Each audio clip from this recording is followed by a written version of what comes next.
प्रश्न क्रमांक 1 किरण देव जी।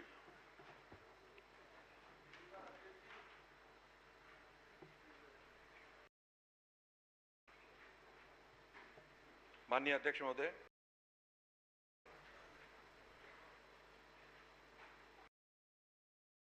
आपके माध्यम से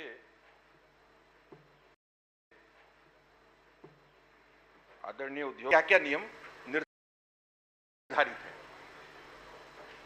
मंत्री जी।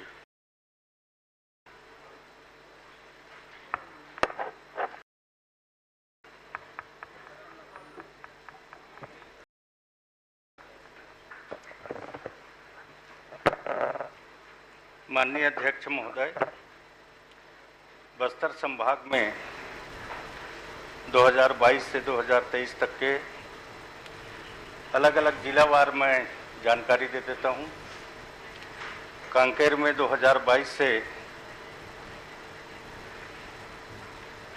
754 लाख प्राप्त हुआ। 2023 में 6 के लिए 857 लाख प्राप्त हुआ। 2024-25 में 6 उद्योग से 547.23 लाख प्राप्त हुआ। 2025-26 में 20 जून 25 तक कोई राशि प्राप्त नहीं हुई है। कोंडागांव 2022 से 23 तक एक उद्योग से 1,41,85,85 प्राप्त हुआ। 2023 में कोई राशि प्राप्त नहीं हुआ। 2024-25 में कोई राशि प्राप्त नहीं हुआ। 2025-26 में कोई राशि प्राप्त नहीं हुई है। दंतेवाड़ा 2022 से 23 में 2 उद्योग से 28,13 लाख प्राप्त हुआ। 2023-24 में 2 उद्योग से 1 करोड़ प्राप्त हुआ। 2024-25 में 10,48,41,000 प्राप्त हुआ। 2025-26 में 20 जून 25 तक कोई राशि प्राप्त नहीं हुई। बीजापुर वर्ष आधार 2022 से एक उद्योग से 2,41,62,000 प्राप्त हुआ। 2023-24 में कोई राशि प्राप्त नहीं हुई। 2024-25 में राशि प्राप्त नहीं हुई है। 2025 में 20 जून तक कोई राशि प्राप्त नहीं हुई है। नारायणपुर 3 उद्योग से 745.23 लाख प्राप्त हुए। 2023-24 में 3 उद्योग से 39 लाख प्राप्त हुए। 2024-25 में 3 उद्योग से 107.10 लाख प्राप्त हुए। 2025-26 में 3 उद्योग से 3,30 लाख प्राप्त हुए। बस्तर जिला में 2022-23 से 4 उद्योग से 12.5387 प्राप्त हुए। 2023-24 में 4 उद्योग से 5.57 लाख प्राप्त हुए। 2024-25 में 4 उद्योग से 2,94,43 लाख प्राप्त हुए। 2025-26 में 4 उद्योग से 69,64,000 प्राप्त हुए। सुकमा 2022-23 में 2 उद्योग से 6,82,22,000 प्राप्त हुए। 2023-24 में 2 उद्योग से 1,34,31,000 प्राप्त हुए। 2025 में 2 उद्योग से 1,18,00,000 अध्यक्ष महोदय, ये जो मंत्री जी पढ़ रहे हैं वो परिशिष्ट में पहले से दिया हुआ है कि अभी आया है? ये तो इतना बहुमूल्य समय सिर्फ आधा घंटा परिशिष्ट पढ़ने में लगा देंगे तो कैसे चलेगा? माननीय सदस्य ने पूछा कि अलग अलग बता दें करके, तो मैं बता रहा हूँ। और जो आया है कागज तो आपको दे देना चाहिए ना। माननीय सदस्य अध्यक्ष हैं आपके, आपके भारतीय जनता पार्टी के अध्यक्ष हैं। अगर आया है तो उनको ख्याल करके पहले बता देते। नहीं, डिटेल प्रश्न है, थोड़ा काफी डिटेल है, तो जानकारी और संक्षिप्त कर लें। 20 जून तक कोई राशि प्राप्त नहीं हुआ है। ठीक है। और जो गाइडलाइन पूछे हैं जो CSR मंथ का, उसका गाइडलाइन बताना चाहूँगा। माननीय अध्यक्ष महोदय, ये सारा विवरण आपके जवाब में आया हुआ है और अपने उत्तर में आपने बताया श्रेणी पाइपलाइन परियोजना से 10,97,73,73,000 रुपए।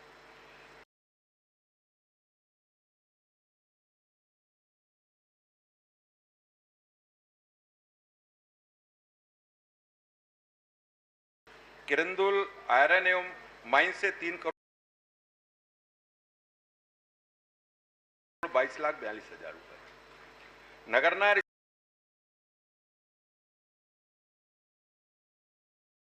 इस्पात संयंत्र से 7,44,00,000 रुपए। इस तरीके से कुल 21 करोड़ की जानकारी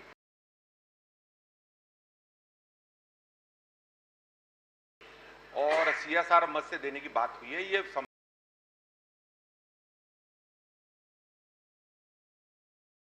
भाग के विभिन्न जिलों के अंतर्गत है।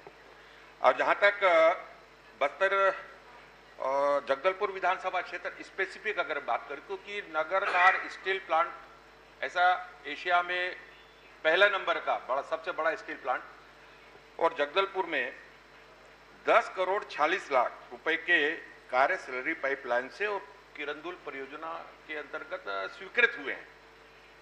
तो माननीय मंत्री जी से मैं आपके माध्यम से CSR मद में प्राप्त 21 करोड़ में से 7,44,00,000 रुपए की राशि अब तक किस में खर्च की है, किस में खर्च किया गया है, और नहीं किया गया है तो क्यों नहीं किया गया है, और किया गया है तो कहां कहां किया गया है, ये बताने की कस करेंगे। किन किन कार्यों में कितनी राशि खर्च हुई। वैसे माननीय अध्यक्ष महोदय, जैसे हमारे नेता प्रतीक्षक बोल रहे थे, वो पूरा सूची में उपलब्ध कराया गया है उनको। अगर पढ़ने के लिए बोलूँगा तो फिर मैं, आपका अनुमति हो तो उसको अलग अलग पढ़ के बता देता हूँ। किस किस मद में है, थोड़ा डिटेल जानकारी माननीय विधायक जी को दे दें। जी, पूरा पढ़ने की जरूरत नहीं है। उनको वैसे पूरा उत्तर में गया हुआ है, अलग अलग पूरा विस्तृत रूप से गया हुआ है। तो झूठ जिला बताना चाहिए, जिला बतात नहीं बताना चाहिए, जिला बता बेचारा। चलिए ठीक। माननीय मंत्री जी बैठ जाएं। और कोई प्रश्न आपका कोई बचा नहीं होगा तब पूछूंगा मैं। नहीं, पहले पूछ इनका हो जाए प्रश्नकर्ता का। पहले माननीय अध्यक्ष महोदय, ये मेरे पास डिटेल है। समय समय पर वहां के जिला प्रशासन के, वहां कलेक्टर के माध्यम से बारंबार ऐसे पिछले 2 वर्षों में 23-24, 24-25 में और किसी भी प्रकार की राशि स्वीकृत नहीं की गई है। और जब ये प्रश्न लगते हैं तो इस प्रकार से इसकी जानकारी एकत्र करने के लिए या स्पेसिफिक रूप से कार्य की संपूर्णता कितनी हुई है इसकी जानकारी लेकर और यहाँ पर जो भेजा जाता है इसमें मेरे पास सारे रिकॉर्ड, सारी जानकारियां हैं। किसी भी प्रकार से 2 वर्षों में कोई राशि जारी नहीं हुई है। 2 वर्ष के अधिक समय तक मेरे द्वारा दिए गए विकास कार्यों के लिए जो अनुमोदन किया गया उसमें भी कोई भी कार्य स्वीकृत नहीं किया गया है। तो इसमें मेरा एक बहुत ही महत्वपूर्ण प्रश्न यह है माननीय मंत्री जी की ओर, पूर्व में NMDC के से प्राप्त CSR मद की राशि 5% ऐसे बस्तर में जिला के अंतर्गत प्रदान किया जाता था। अब उसे 2.5% घटाकर कर दिया गया है। अगर ये सही है तो इसके घटाने के कारण पर मैं माननीय मंत्री जी जानना चाहता हूं कि इसके पीछे क्या राशि घटा दिए हैं क्या, ये पूछ रहे हैं। माननीय अध्यक्ष महोदय, पहले माननीय सदस्य जी ने पूछा कि मेरे अनुमोदन से कोई कार्य नहीं हुआ है, तो उनके प्रस्ताव से माननीय 1,05,00,000 का बैडमिंटन कोर्ट का बुटन फ्लोरिंग का एक प्रस्ताव उनका स्वीकृति हुआ है। 17 प्रस्ताव बजट के अभाव में अभी लंबित है, और जैसे उनके पास बजट होगा भारत सरकार के गाइडलाइन के अनुसार जो CSR मंथ का होता है उसमें उनका स्वीकृति करेंगे। और माननीय हमारे पार्टी के भी अध्यक्ष हैं, हम भी इनका काम ज़्यादा स्वीकृति हो इसके ओर से हम लोग भी प्रयास करेंगे। चलिए, आखिर का नहीं होगा, प्रदेश अध्यक्ष जी का ही होगा। ये इसमें बहुत घालमेल होता है माननीय अध्यक्ष जी। ये CSR मत का बहुत घालमेल है पूरा छत्तीसगढ़ में, हर जिले में हमको भी नहीं मिलता और कहाँ से क्या मिलता है कोई पता नहीं चलता। आपका प्रश्न कंप्लीट करिए, आप बोलिए। माननीय अध्यक्ष महोदय, एक बात ये स्पष्ट हुई है माननीय मंत्री जी के उत्तर में कि CSR मद का जितना उपयोग किया जाता है और किस किस मद में किया जाता है, इसकी संपूर्ण जानकारी उपलब्ध नहीं की है। सिर्फ न्यूट्रिशन और अन्य उसका जवाब में जो आया है वो न्यूट्रिशन लेकर, लेकिन विकास कार्यों के लिए और संबंधित क्षेत्र के विकास की दृष्टि से किसी प्रकार की राशि स्वीकृत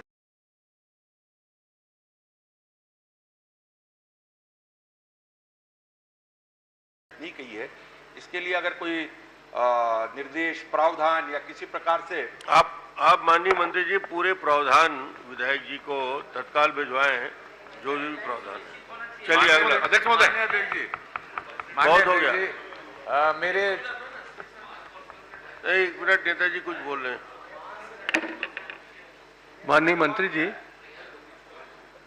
मैं आपसे सिर्फ इतना जानना चाहता हूं कि प्रदेश का कोई भी औद्योगिक संस्थान हो, चाहे आपका बाल्को हो, चाहे ACCL हो, चाहे NMDC हो, इनको अपने लाभ का या लाभांश का कितने प्रतिशत CSR मद के लिए देना आवश्यक है?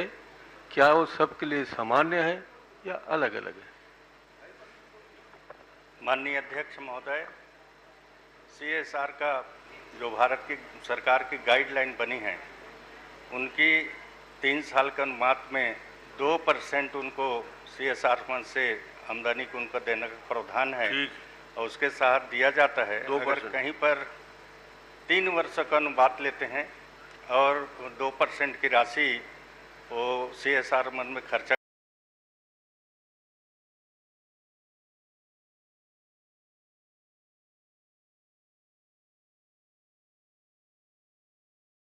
करते हैं, कहीं पर ऐसा कुछ गड़बड़ी होगा तो उसका मॉनिटरिंग भी भारत सरकार के द्वारा की जाती है। चलिए ठीक। आप क्या ये जांच कराएंगे कि भूपेश बघेल के मंत्रिमंडल के ज़माने में कितने प्रतिशत राशि दी जाती थी, आपके ज़माने में कितनी प्रतिशत राशि दी जा रही है, नहीं दी जा रही है, इसका भी आप परीक्षण करा लीजिएगा। माननीय अध्यक्ष जी, बालेश्वर साहू जी, माननीय अध्यक्ष जी, हो गया। एक महत्वपूर्ण विषय। बालेश्वर जी, हो गया। नेताजी पूछ लिए। माननीय अध्यक्ष महोदय जी, माननीय मंत्री महोदय जी, बताने की कृपा करेंगे कि जिला शक्ति के ग्राम उचपीड़ा और के M power Jain power plant के ग्राम बड़ा हादसा BD पावर लिमिटेड उद्योग के संबंध में विगत 3 वर्षों से मैं कब किसके द्वारा किसको एवं क्या शिकायत की गई है और इस शिकायतों पर क्या क्या कार्रवाई की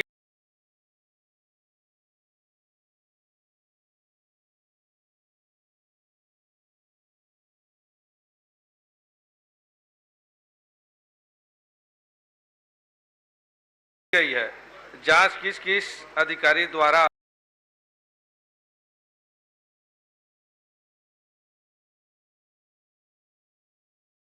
कब कब की गई है एवं कौन कौन दोषी पाया गया तथा दोषियों के विरुद्ध क्या क्या कार्रवाई की गई है, शिकायतवार जानकारी देवें।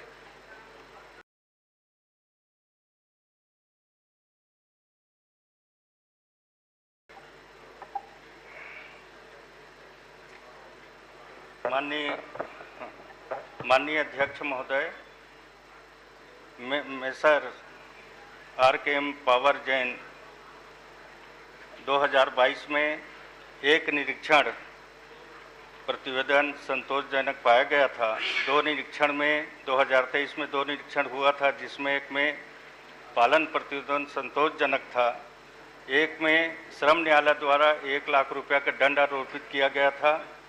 2024 में 3 निरीक्षण प्रतिपालन में संतोषजनक, एक में श्रम न्यायालय में 50,000 रुपया का दंड एवं माननीय न्यायालय के निर्देश पर निरीक्षण प्रतिवेदन संतोषजनक। 2025 में निरीक्षण न्यायालय के निर्देश निरीक्षण प्रतिवेदन संतोषजनक था। बीडी पावर लिमिटेड 2022 में एक निरीक्षण प्रतिवेदन संतोषजनक पाया गया था। 2023 में एक निरीक्षण प्रतिवेदन संतोषजनक पाया गया था। 2024 में 4 निरीक्षण में पालन प्रतिवेदन संतोषजनक, दो में श्रम न्यायालय द्वारा 1-1 लाख रुपया का अर्थदंड न्यायालय द्वारा दिया गया था। 2025 में 2 निरीक्षण पालन प्रतिवेदन संतोषजनक, एक में माननीय न्यायालय के निर्देश पर निरीक्षण प्रतिवेदन संतोषजनक पाया गया। इस तरह से रैंडम के आधार पर निरीक्षण होते रहते हैं और कहीं पर कोई शिकायत मिलता है तो अतिरिक्त उसका जांच कराया जाता है। चलिए बालेश्वर जी। माननीय मंत्री महोदय जी, अध्यक्ष महोदय जी, इसमें जो बीडी मिनरल्स का पावर लिमिटेड का एक रामाधार यादव द्वारा शिकायत किया गया है कि उसके एक हाथ कट गया, मतलब ख़त्म हो गया और इलाज के दौरान 78,622 रुपया उनका इलाज आया, लेकिन प्लांट के द्वारा उनको 50,000 रुपया दिया गया और बाद में उसको काम से भी निकाल दिया गया। तो क्या और ऐसी 1,78,000 जिसमें जीवन चंद्र के द्वारा एक्सीडेंटल हुआ गया, जिसमें इलाज में 1,87,611 रुपया और प्लांट के द्वारा मात्र 1 लाख रुपया दिया गया, उसको भी काम से बाहर निकाल दिया गया। ऐसे कई शिकायतें हुई है जिसमें अभी तक माने जांचकर्ता का नाम इसमें दिया भी नहीं गया है। जैसे जांचकर्ता और जांच की गई दिनांक और पाई गई कर्मियों के ऊपर या अधिकारियों के ऊपर दोषी वो निरंक है। तो क्या प्लांट के द्वारा अवैध रूप से कहीं भी राखत डंप कर रहे हैं या वहाँ काम कर रहे हैं कर्मचारी और एक्सीडेंटल हो जाता है, तो क्या हमारे तहसीलदार साहब से 25,000 मिल जाना ही उसका जीवन यापन परिवार के लिए काफ़ी है? बताने की कृपा करें। और आज तक 2022 की शिकायत में आज तक जो शिकायत नहीं हुआ है, दिनांक तय नहीं हुआ है, उसके ऊपर आप क्या कार्रवाई करोगे? माननीय अध्यक्ष महोदय,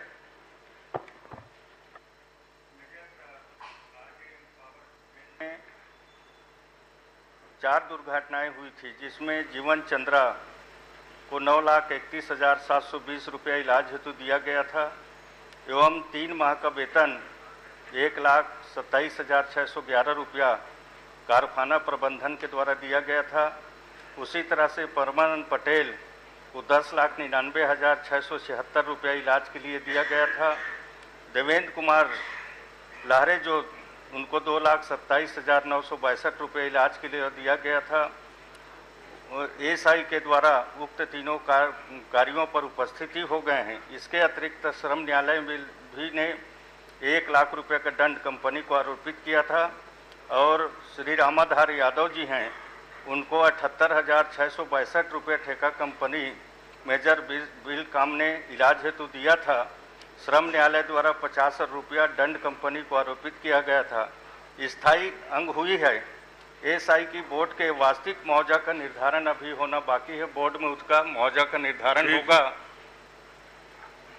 माननीय अध्यक्ष महोदय, 1 मिनट, उनका प्रश्न आने दो।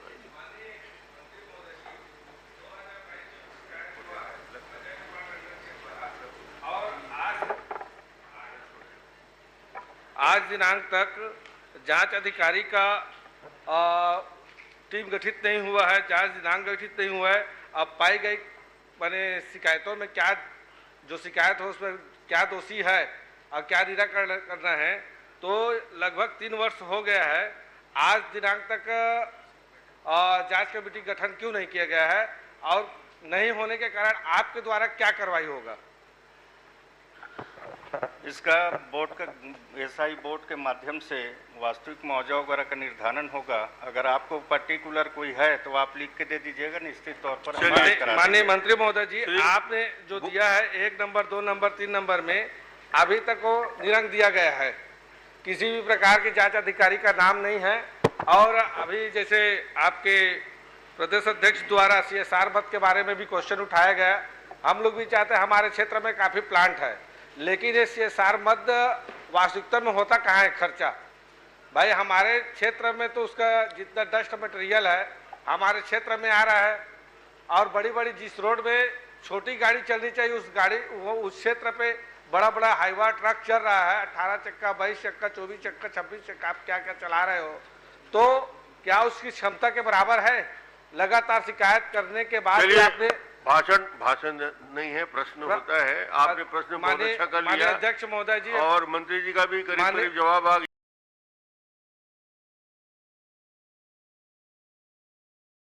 नहीं, श्री भूपेश बघेल जी। माननीय अध्यक्ष महोदय जी, आज छोटी सड़कों पे बड़ी बड़ी वाहन और वहां एक्सीडेंटल होने के बाद 25,000 की देन, न कोई मंत्री ध्यान देता है, न कोई अधिकारी ध्यान देता है, न कोई प्लांट के जिम्मेदार होता है। वहां धरना प्रदर्शन करते हैं तो जो अधिकारी आते हैं, आप स्पेसिफिक कोई मामला हो तो लिख के दे दें, मंत्री जी कर ले। लिख के देने के बाद भी तो कोई कार्रवाई नहीं होता है अध्यक्ष महोदय जी। अभी आश्वासन दिया ना मंत्री जी ने। चलिए भूपेश जी, चलिए ठीक। माननीय अध्यक्ष महोदय, मेरा प्रश्न था कि जल जीवन मिशन में 2022, 23, 24 और 24-25 में व्यय की गई राशि की जानकारी और लक्ष्य के विरुद्ध अभी तक के कितने घरों में लोगों को जल सुविधा प्राप्त हो चुका है। और आपका उत्तर आया अध्यक्ष महोदय, इस परिशिष्ट में काफ़ी लंबा चौड़ा है। आप पढ़ने के मंत्री जी को नहीं कहूँगा अध्यक्ष महोदय, नहीं तो देवानंद जी जैसे पढ़ेंगे तो बहुत समय लगेगा। लेकिन माननीय अध्यक्ष महोदय, मैं आपके माध्यम से माननीय मंत्री जी से जानना चाहूँगा कि वित्तीय वर्ष 2022-23 और 23-24 की अपेक्षा में 24-25 में जिला रायपुर में केवल 69 करोड़, धमतरी में केवल 63 करोड़, राजनांदगांव में केवल 69 करोड़, मुंगेली में केवल 85 करोड़, जांजगीर में केवल 79 करोड़, जबकि आप देखेंगे 23-24 में जांजगीर में ही 320 करोड़ और 22-23 में 338 करोड़। तो ये राशि बहुत कम, जैसे बलरामपुर में बहुत कम है, कोरिया में केवल 43 करोड़ है, जबकि 135 करोड़ पहले दिया गया। इसके कारण क्या है? और दूसरा, मैं दोनों प्रश्न एक साथ पूछ लेता हूँ कि जो लक्ष्य आपने बताया जिसमें लक्ष्य के विरुद्ध 31,16,398 घरों में पानी पहुंच चुका है, जबकि आपका लक्ष्य था 49,98,249। लेकिन इसमें कुछ जिले हैं जिसमें आप के मुंगेली में भी लक्ष्य आपका 167 है, 1,67,000, जिसमें केवल 73,000 आपने नल कनेक्शन दिए हैं। कोरबा में 2 लाख का लक्ष्य है, केवल 46,000, मतलब 20% भी नहीं है अध्यक्ष महोदय। और रायगढ़ में 2,42,000 है, जिसमें 1,43,000 हुआ है। सरगुजा में 185 के विरुद्ध केवल 51,000 हुआ है। सूरजपुर में 1,64,000 के विरुद्ध में केवल 30,000 आपने नल कनेक्शन दिया है। कोरिया में 51,000 के विरुद्ध में केवल 10,000 कनेक्शन दिए हैं। और मुख्यमंत्री के क्षेत्र में 2,14,000 के विरुद्ध में केवल 73,000 नल कनेक्शन दिए हैं। इसका कारण क्या है? माननीय अध्यक्ष महोदय, माननीय वरिष्ठ सदस्य ने जो प्रश्न किया है बहुत स्पष्ट रूप से उत्तर दिया है। 2022-23 में 4,203 करोड़ रुपए, जो कि कुल योजना की लागत का 16% होता है। 23-24 में 5,374 करोड़ व्यय हुआ, जो कि लागत का 20% है। 24-25 में 3,522 करोड़ जो 14% है। कुल मिलाकर आज की तिथि 1/7/2025 तक 15,045 करोड़ लगभग 57% का खर्च हुआ है। 31 लाख घरों को नल से पानी मिल रहा है।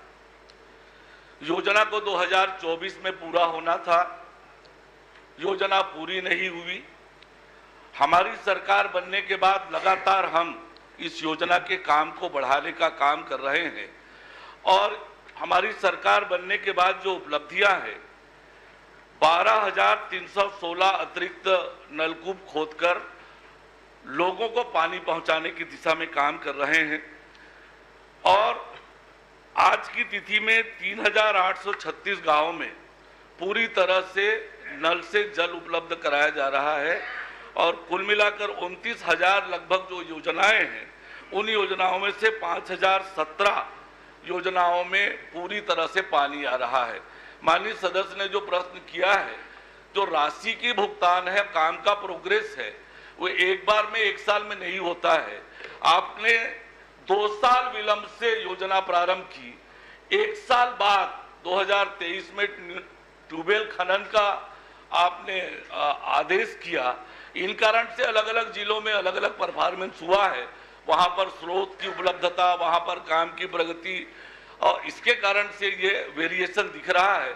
हमारी प्रतिबद्धता है कि जल जीवन मिशन में जो 19,656 गांव में नल से जल पहुंचाने का 49,98,249 घरों में उसके लिए तेज गति से काम कर रहे हैं। घरों में शुद्ध जल पहुंचे, इसलिए योजनाबद्ध तरीके से काम हो रहा है और तेज गति से काम कर रहे हैं।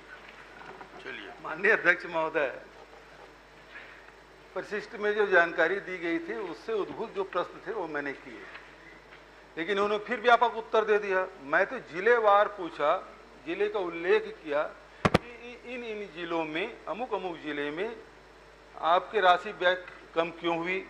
दूसरा मैंने पूछा कि अमुक अमुक जिलों में नल कनेक्शन कम क्यों हुए। इसका उत्तर तो आया नहीं अध्यक्ष महोदय। आपने कहा विलंब से शुरू किए, इस कारण से हुआ। माननीय अध्यक्ष महोदय, एक तो मेरा उत्तर आया नहीं। दूसरी बात मैं ये कहना चाहूँगा, आपकी तो डबल इंजन की सरकार है, खूब तेजी से काम कर रहे हैं, लेकिन अब इसमें देखेंगे ये 22-23 और 24-25, 22-23 और 23-24 ये तो हमारी सरकार थी और इसमें जो बजट हमने एलोकेट किया उसमें 4,200 करोड़ 22-23 का और 5,374 करोड़ 23-24 का। आपकी डबल इंजन सरकार आने के बाद तो 3,500 करोड़ हो गया। बढ़ना चाहिए ना, आप तो स्पीड बढ़ाना चाहिए आपको, तो कम क्यों हो गया? जब आप बता रहे हैं केवल 57% के ही आपने लक्ष्य हासिल किया है, इसका मतलब है कि 43% आपको हासिल करना है, तो आपका बजट बढ़ना चाहिए कि कम होना चाहिए, नंबर 1। और दूसरा जो मैंने पहले प्रश्न किया था वो जिलेवार आप बताएं क्यों ऐसा हुआ। मैंने बहुत स्पष्ट रूप से उत्तर दिया माननीय अध्यक्ष महोदय कि अलग अलग जिलों की अलग अलग परिस्थितियां हैं। पूर्व में उन जिलों में ज्यादा काम हुआ होगा, इस बार कम प्रोग्रेस हुआ और इसके कारण से सभी जिलों में एक साथ समान काम हो, समान भुगतान हो, संभव नहीं है। काम जितना हुआ उसके हिसाब से अलग अलग जिलों का भुगतान हुआ है, काम के आधार पर भुगतान हुआ है। मैं जो वास्तविकता है वो बताना चाहता हूं। आपने पूछा है कि ऐसा क्यों हो रहा है।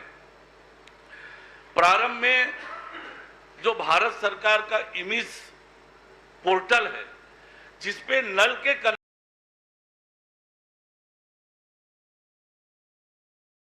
का इंदराज करना था, काम का प्रोग्रेस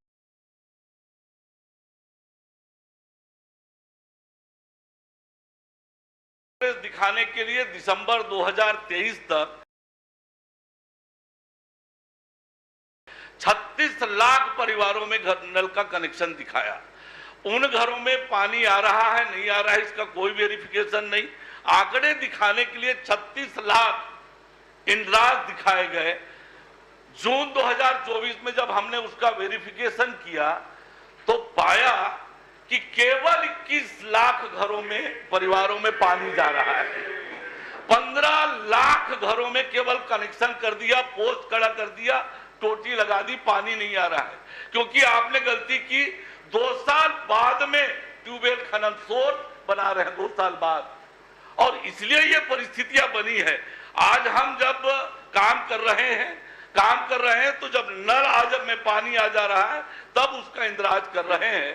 और इसलिए हमारी प्रतिबद्धता है, हमारी सरकार आने के बाद केंद्र सरकार, आपको जैसे मालूम है कि योजना 2024 में पूरी होनी थी, योजना 2024 में पूरी होनी थी, आप पूरा नहीं कर पाए। योजना 24 के बाद आज भारत सरकार ने उस योजना को आगे बढ़ाने का तय किया है, और इसलिए आप यदि समय पर कर दिए होते तो ये हालात नहीं होते कि बिना नल के टोटी लग गई, पोस्ट खड़ा हो गया। बिना नल के टोटी कैसे होता है? माननीय अध्यक्ष महोदय, मंत्री जी भाषण दे रहे हैं, जवाब नहीं दे रहे। माननीय मंत्री जी का उत्तर हो गया तो मैं प्रश्न पूछ लेता हूँ। माननीय अध्यक्ष महोदय, चलिए आगे। अभी आपने कहा कि 36 लाख नल कनेक्शन दे दिए गए थे, पानी की व्यवस्था नहीं थी। आपने उसका फिजिकल वेरिफिकेशन किया तो पता चला कि 21 लाख नल कनेक्शन हुए थे जिसमें पानी पहुंच रहा था। ये आपने अभी कहा। अब सवाल ये उठता है कि 2 साल में, अब लगभग 20 महीने हो गए, बिल्कुल 2 साल में आपके उत्तर के अनुसार केवल 21 लाख तो हमारे समय में हुआ। बहुत काम करने वाले हैं आप, और 2 साल में केवल 10 लाख आपने कनेक्शन दिया। अभी आपने कहा बिल्कुल 2 साल में बहुत काम करने वाले, डबल इंजन ट्रिपल इंजन की सरकार, वो केवल 10 लाख कनेक्शन दे पाए। और सवाल इस बात का है कि सच में पानी पहुंच रहा है कि नहीं पहुंच पा रहा है 31 लाख में? ये भी आंकड़ेबाजी है, ये कृपा करके बताएं। धरातल में कुछ नहीं। माननीय अध्यक्ष महोदय जी, एक नल बता दीजिए हमारे मजदूरी क्षेत्र में, एक नहीं है, बता दीजिए जहाँ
अरे ठीक है भाई, बैठिए। तो प्रश्नकाल को बाधित नहीं करते।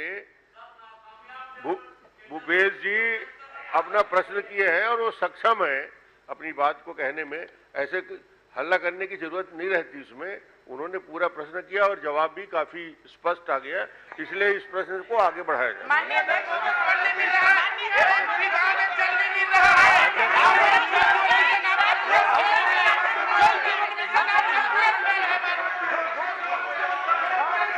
अध्यक्ष महोदय,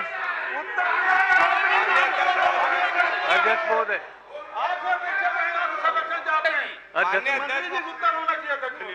एक झूठा आंकड़ा है, कहीं पानी नहीं मिल रहा है। पूरे जिले में एक गांव बता दीजिए आप, बिलासपुर जिले में एक गांव बता दीजिए जहां पानी मिल रहा हो। समय लग रहा है, एक साथ सब नहीं पूछ सकते। नेताजी आप बात बोलिए।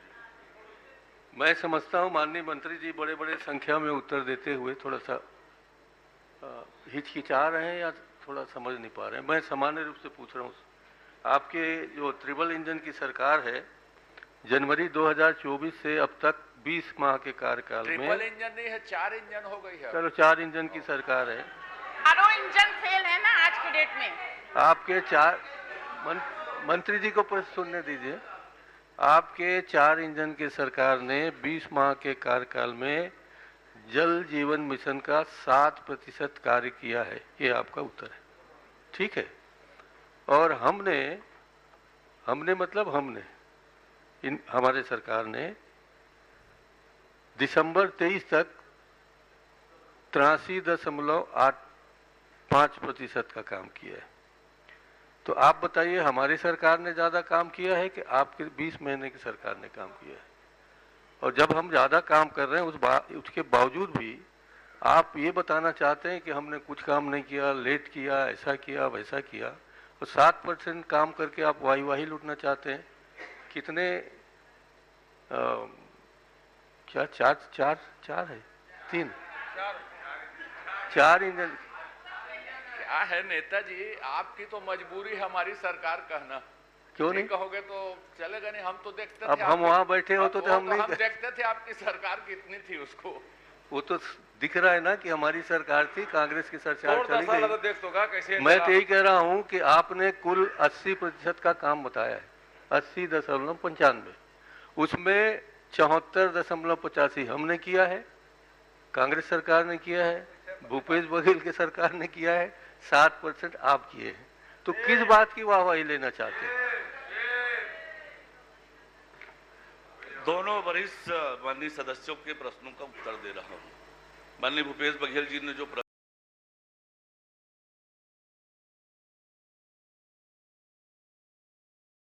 किया, जून 2024 में हमने जब वेरिफिकेशन किया तब आंकड़े आए 21 लाख। तब हमारी सरकार को 6 महीना हो चुके थे, तो 6 महीने में वो हमारा काम भी शामिल है। और उसके बाद जो हुआ कुल मिलाकर 10 लाख कनेक्शन, केवल कनेक्शन नहीं, पानी सहित नल के कनेक्शन हमने दिए हैं। ये हमारी उपलब्धि है। और माननीय नेता प्रतिपक्ष जी ने जो प्रश्न किया है, संशोधित उत्तर उनको दिया है, संशोधित उत्तर दिया है। 15 लाख का अंतर आप हमें छोड़कर गए। 21 लाख घरों में पानी आ रहा था जून 2024 में। आपने दिसंबर तक दर्ज किया था 36 लाख। 6 महीने में जो हमने काम किया और आप 15 लाख का डिफरेंस छोड़ के गए थे, उसे पूरा कर रहे हैं। संशोधित उत्तर माननीय वरिष्ठ सदस्य नेताजी को दिया है। ठीक है। माननीय अध्यक्ष महोदय, अब फिर से एक प्रश्न उसी उत्तर में पूछ रहा हूं अध्यक्ष महोदय। दिसंबर में सरकार बन गई 23 में, जून तक के आपने काम किया, बहुत काम किया। अब ये बता दिए कि इस 7 महीने में आपने कितने नल कनेक्शन दिए और कितनी राशि खर्च की? लगभग 10 लाख परिवारों को नल से कनेक्शन दिया है हमारी सरकार बनने के बाद। 10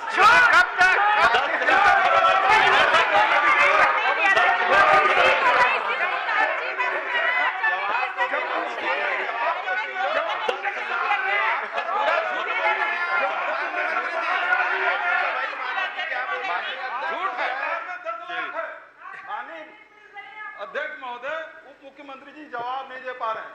ये केवल गाल बजाने का काम कर रहे हैं, काम करने का काम नहीं कर रहे हैं अध्यक्ष महोदय, इसलिए इसके उत्तर से असंतुष्ट होकर बहिर्गमन करते हैं। जेब भरने का काम तो आप लोगों ने किया, जेब भरने का काम तो आप लोगों ने किया। क्रमांक 4 श्री धर्मलाल कौशिक।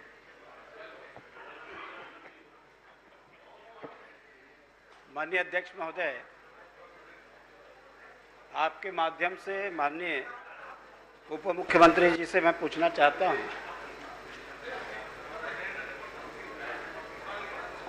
कि कुछ संस्थाओं के द्वारा जिस प्रकार से कूट रचित दस्तावेज और फर्जी दस्तावेज के आधार पर उन्होंने काम प्राप्त किए और वो बाद में प्रमाणित भी हुए, तो मैं आपसे ये पूछना चाहता हूं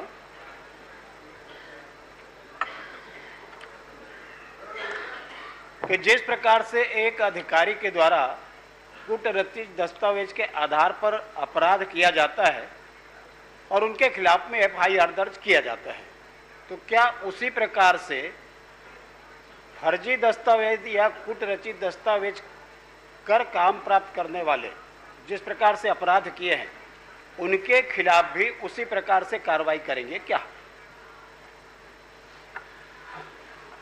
जल जीवन मिशन को लेकर जो अपेक्स कमेटी है, उस कमेटी ने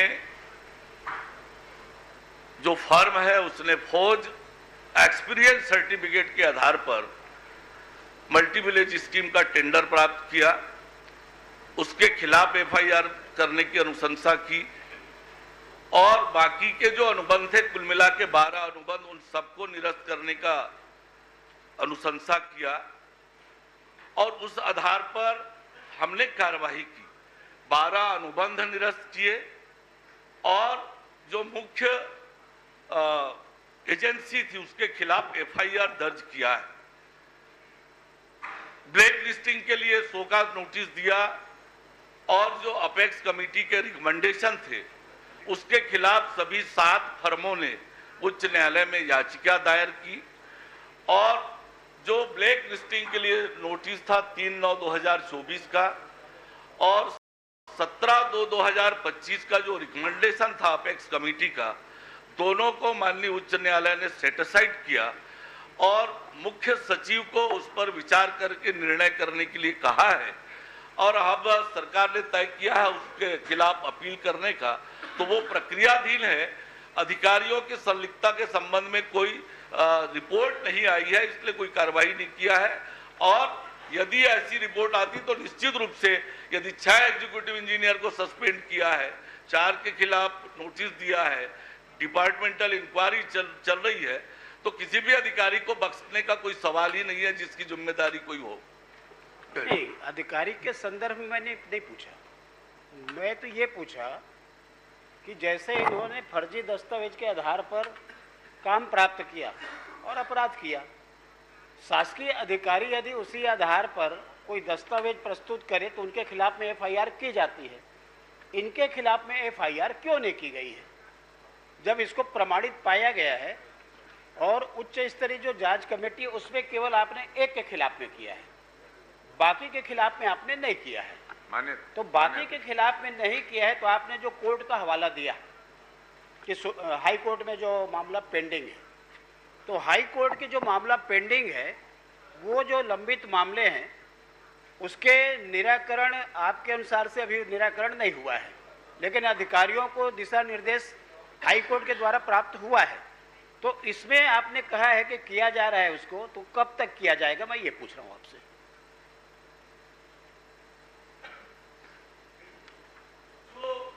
फौज एक्सपीरियंस सर्टिफिकेट प्रस्तुत किया गया था वो मिसर्स विजय सालुके कंपनी के द्वारा था। बाकी की जो 6 एजेंसी है वो ज्वाइंट वेंचर में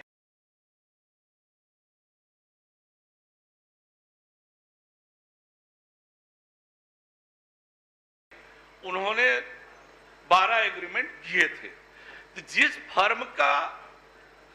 फर्म ने फौज एक्सपीरियंस सर्टिफिकेट प्रस्तुत किया था उसके खिलाफ हमने एफआईआर की है।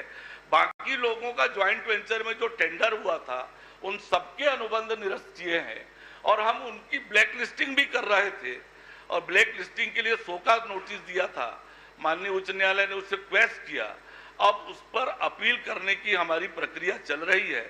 माननीय उच्च न्यायालय का जैसा आदेश होगा, पर किसी भी अनियमितता को बर्दाश्त करने का प्रश्न ही नहीं है। माननीय अध्यक्ष महोदय, मैं माननीय उप मुख्यमंत्री जी से पूछना चाहता हूं कि उस समय आपने एक जवाब दिया था पिछले समय प्रश्न में कि जहां पर जल का स्रोत नहीं है और वहां पर यदि जो भुगतान की स्थिति है और जानबूझकर कि इन्होंने उस प्रकार के जो काम किए हैं 70% से अधिक उनका भुगतान नहीं किया जाएगा, 60%। हाँ, तो उसमें आज मैं केवल एक आपको उदाहरण बताना चाह रहा हूं, आज के ही प्रश्न में है, लता उसेंडी जी का प्रश्न है और 15 नंबर में है 80% से अधिक भुगतान हो गया है। 22 ग्रामों में पेयजल अभी भी प्रारंभ नहीं हुआ है, 80% उसका भुगतान हो चुका है। ये तो आज के प्रश्न में है, लेकिन ऐसे कई मामले हैं। तो जब उस समय आपने आदेश किया, उसके बाद किस अधिकारी के द्वारा भुगतान किया गया? आपके जो आदेश का अवहेलना किया गया, ऐसे अधिकारी के विरुद्ध में आप कार्रवाई करेंगे क्या? माननीय अध्यक्ष महोदय। माननीय अध्यक्ष महोदय, एक तो 60% वाला कोई कमिटमेंट नहीं था। माननीय अध्यक्ष महोदय, ये इस सदन का कागज है और इसमें साफ मंत्री जी ने ये कहा है कि मैं सदन के सामने ये स्पष्ट रूप से कहूंगा, किसी भी ठेकेदार का जब तक काम पूरा नहीं होगा 70% से अधिक भुगतान नहीं करेंगे। ये सम्मानित विधानसभा से आया हुआ कागज है और इसी सदन में इन्होंने ये बात कही है। और इसके बाद जो विभाग है वो गुमराह कर रहा है। जो माननीय का सवाल है उसमें बिल्कुल साफ लिख दिया गया है कि ऐसी कोई कमिटमेंट नहीं है।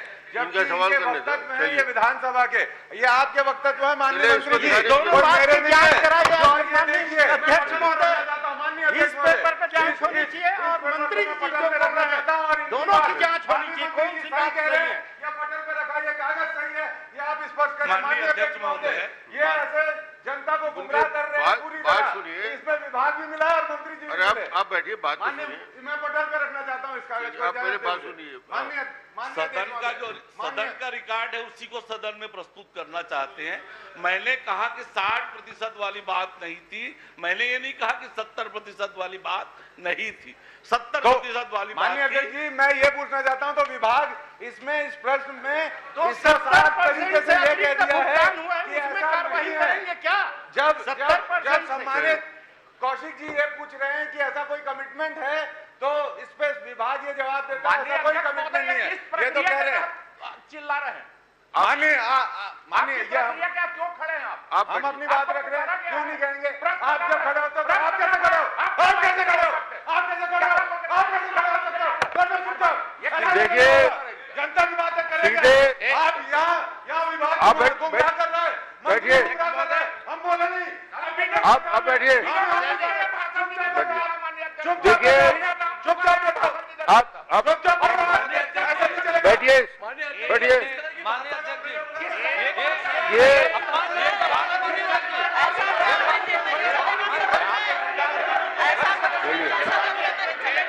चलिए, बैठिए, चलिए।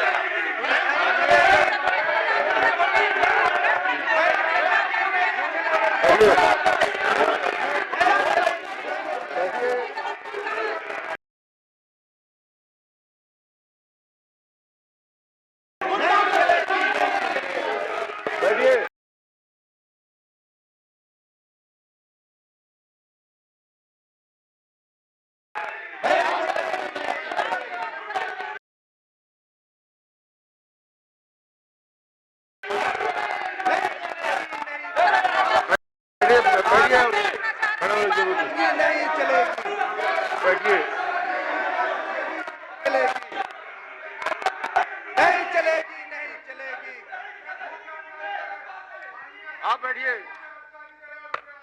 प्रश्नकाल में इस प्रकार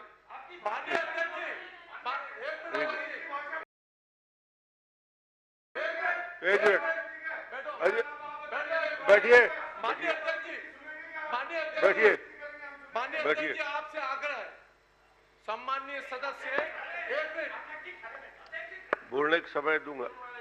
जो प्रश्नकाल का महत्व पूरा छत्तीसगढ़ देखता है, विधानसभा की मर्यादा है, विधानसभा में बोलने का तरीका है। विधानसभा सड़क नहीं है कि आप भाषण देने आ रहे हो।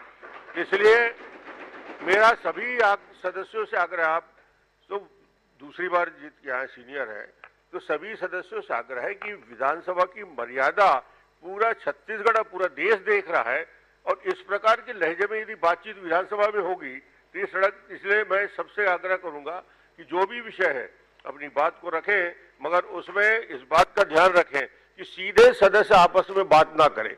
आसंदी को देखकर, आप एक दूसरे को देखकर बात करने का ये जगह नहीं है। आसंदी को सीधा संबोधित करिए। और इस प्रश्न में काफी समय निकल गया, बाकी भी जवाब आ गया। सबको माननीय अध्यक्ष महोदय, बहुत महत्वपूर्ण चलिए अब बैठिए आप। प्रश्नकर्ता खड़ा है, आपके माध्यम से यही मांग, आपको मालूम होना चाहिए, बैठे खड़े हैं वो। माननीय अध्यक्ष महोदय, माननीय मंत्री जी, 17 फरवरी 2025 के बाद जिन संस्थाओं को आपके आदेश के बाद में जो भुगतान किया गया और जिस अधिकारी ने भुगतान किया, मैंने उसके संबंध में कहा कि उनके खिलाफ में कार्रवाई।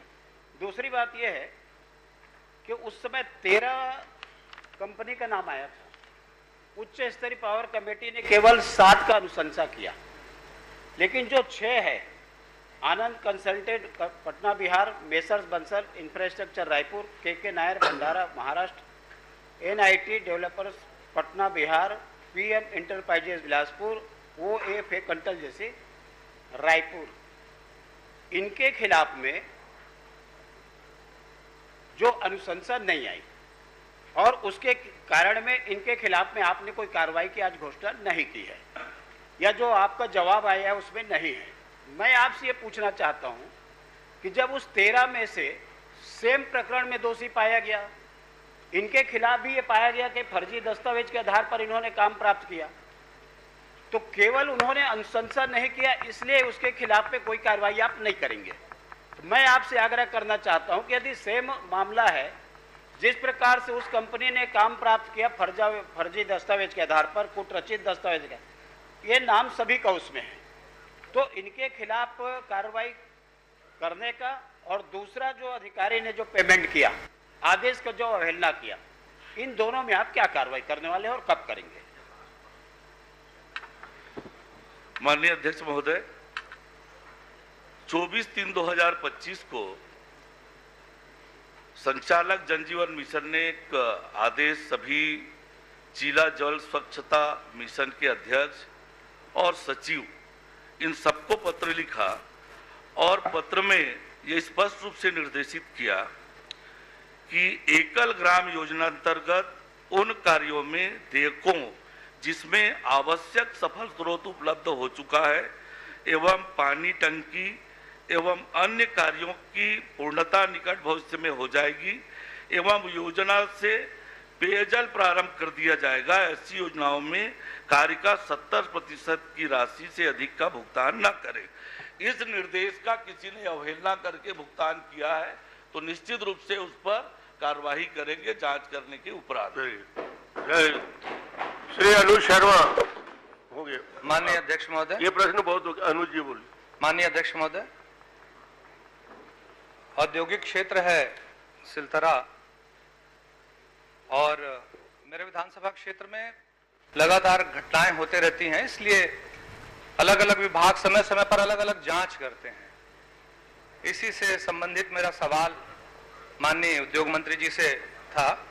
मैं आपके माध्यम से माननीय मंत्री जी से पूछना चाहता हूं कि 27/11/2024 से 1/12/2024 के मध्य क्या श्रम कानूनों के अंतर्गत जायसवाल निको जो प्लांट है उसमें कोई जांच की गई थी और क्या उस जांच के खिलाफ कोई प्रतिबंधात्मक आदेश जारी किया गया था? ये मैं माननीय मंत्री जी से पूछना चाहता हूं। माननीय अध्यक्ष महोदय, माननीय सदस्य ने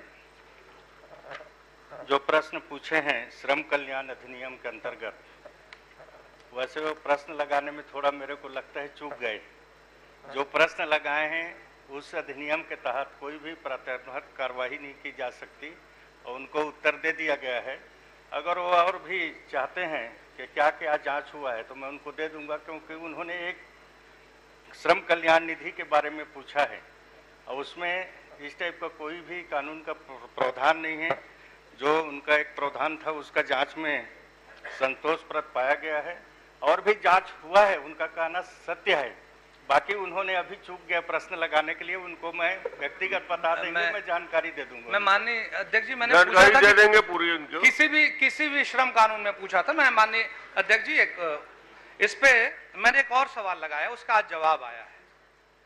ये है मेरा प्रश्न क्रमांक 469। नहीं, आप संदर्भ इसी का संदर्भ इसी का दे रहा हूं माननीय अध्यक्ष जी। आप प्रश्न को आगे नहीं बढ़ सकते। जो प्रश्न क्रमांक 5 में है, वहां तक सीमित रहिए। संदर्भ नए प्रश्न इसमें उत्पन्न नहीं कर सकते। इसी में संदर्भ इसमें आप मंत्री जी से जो पूछ रहे हैं पूछिए। मैं पूछ रहा हूँ माननीय अध्यक्ष जी, आगे मत बढ़िए। जी इसमें 28 और 30 तारीख को जांच की गई माननीय अध्यक्ष जी विभिन्न श्रम अधिनियमों के अंतर्गत, और इस जांच में 71 धाराओं का उल्लंघन पाया गया, 71।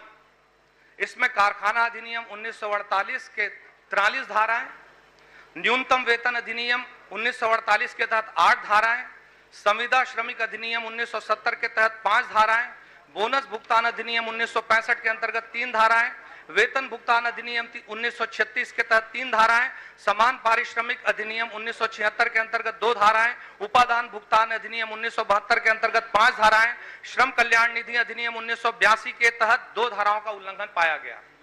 इस परीक्षण में माननीय अध्यक्ष महोदय बहुत ही गंभीर विषय है, बहुत ही चिंता का विषय है। एक प्रतिबंधात्मक आदेश जारी किया गया 23 तारीख को, और उसमें कहा गया निरीक्षण के दौरान कारखाने में स्थापित ऑक्सीजन प्लांट के oxygen supply system, air suspension plant, water treatment plant एवं रूप संबंधित स्ट्रक्चर अत्यंत जर्जर एवं बेमरम्मती की अवस्था में पाया गया, लेकिन इन स्ट्रक्चर की जांच, रिपेयरिंग एवं रेनफोर्समेंट के लिए कोई कार्यवाही नहीं किया जाना किसी भी समय गंभीर दुर्घटना का कारण बन सकता है। माननीय अध्यक्ष जी, मेरा विषय मूल ये है कि इतनी गंभीर बातों के बाद मैं आपको बताऊंगा, बहुत मुझे गंभीर विषय लग रहा है, इसके सिर्फ 3 दिन बाद इन 71 बिंदुओं का निराकरण कर दिया गया, विभाग संतुष्ट हो गया और उन्होंने फैक्ट्री को चालू रखा। प्रतिबंधात्मक आदेश होने के बावजूद इस फैक्ट्री को 1 सेकंड के लिए भी बंद नहीं किया गया, जहां मजदूरों की जान का जोखिम है। तो मेरा ये कहना है माननीय अध्यक्ष जी कि जो प्रतिबंधात्मक आदेश जारी हुआ था उस पे क्या वो कारखाना 1 सेकंड के लिए भी बंद हुआ क्या? चलिए। माननीय अध्यक्ष महोदय, माननीय सदस्य ने छत्तीसगढ़ श्रम कल्याण निधि के बारे में पूछा था, उसका मैंने बता दिया, और उन्होंने जैसे बता रहे हैं हम लोग किसी फैक्ट्री को बंद थोड़ी करेंगे, उसका निराकरण करते हैं।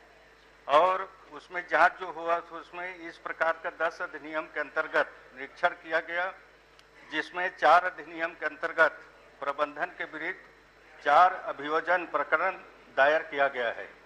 माननीय अध्यक्ष महोदय। माननीय अध्यक्ष जी आपका संरक्षण चाहिए मुझे। माननीय अध्यक्ष जी, अत्यंत जर्जर और जो रिपेयर न किया जा सके ऐसी रिपोर्ट है। यह प्रतिबंधात्मक आदेश मेरे हाथ में है माननीय अध्यक्ष जी, और अगर यहां कोई बड़ी दुर्घटना होती है, कल इस बात का निरीक्षण के दौरान जिक्र किया गया है, उस कारखाने को फिर से चालू रखना मजदूरों के भविष्य को लेकर, उनके जीवन को लेकर गंभीर विषय। माननीय अध्यक्ष जी, इसमें मेरा एक आग्रह है कि एक समिति बनाई जाए जिसमें जितने विभाग हैं उनसे एक निष्पक्ष जांच कराई जाए। मेरा आपसे आग्रह है कि जायसवाल लीको के जितने भी कारखाने हैं, माननीय अध्यक्ष जी मैं अपनी बात कंप्लीट कर लूं, छत्तीसगढ़ राज्य में अवस्थित उनके विभिन्न विभाग जैसे उद्योग, श्रम, राजस्व, खनिज, पर्यावरण, जीएसटी विभाग के संचालक स्तर पर या उच्च स्तरीय समिति बना के इसकी जांच कराई जाए, नंबर 1। और नंबर 2, ये जो फ्लैट प्रोडक्ट डिवीजन है जहां ऑक्सीजन का निर्माण होता है, जहां उत्पादन होता है, इस प्लांट को तुरंत बंद किया जाए, क्योंकि इसमें मजदूरों की जान का जोखिम है, जिसकी रिपोर्ट आपके पास ऑलरेडी रखी हुई है। चलिए मंत्री जी क्या जवाब देंगे?